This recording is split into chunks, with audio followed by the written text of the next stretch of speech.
Tonight, the battle for America's soul, God's warriors fighting against a permissive pop culture. But does their moral crusade cross the line into something else? Here's CNN's Christiane Amanpour with a preview of her special series.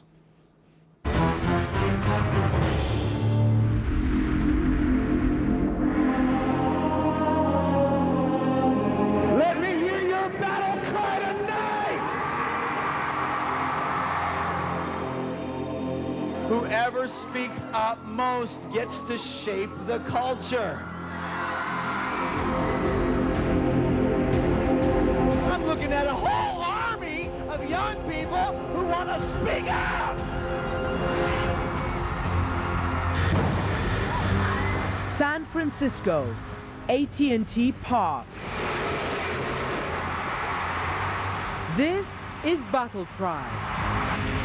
And these 22,000 screaming teenagers and adults are Christian conservatives armed with their faith and prepared for battle in perhaps the most liberal city in America.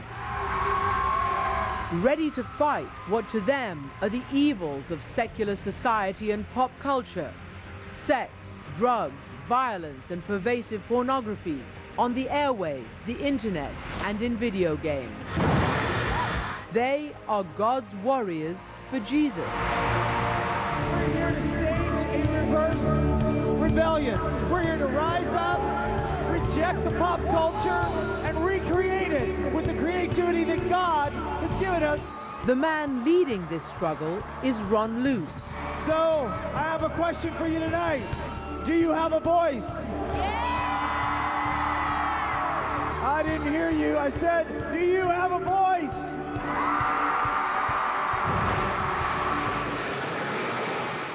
Hello. How are you?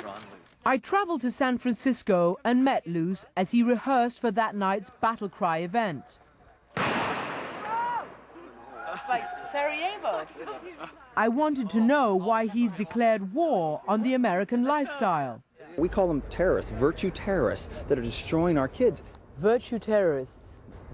They're raping virgin teenage America on the sidewalk, and everybody's walking by and acting like everything's okay, and it's just not okay. I want us to read this for just a moment here. The language is extreme, but many Christian parents agree with Luce. They don't like a culture where kids know more about Paris Hilton than the Bible.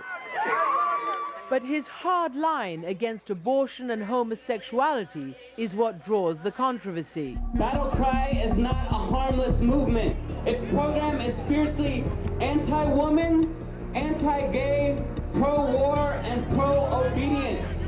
Critics say Luce, under the guise of saving teenagers, is imposing his conservative values on the rest of society.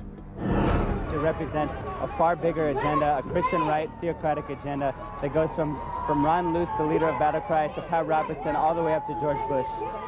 How do you answer that? They say, this sounds like a message of, bringing back your values, but it's actually a message of intolerance and of hate. You could say it's divisive. Well, maybe it needs to be divisive.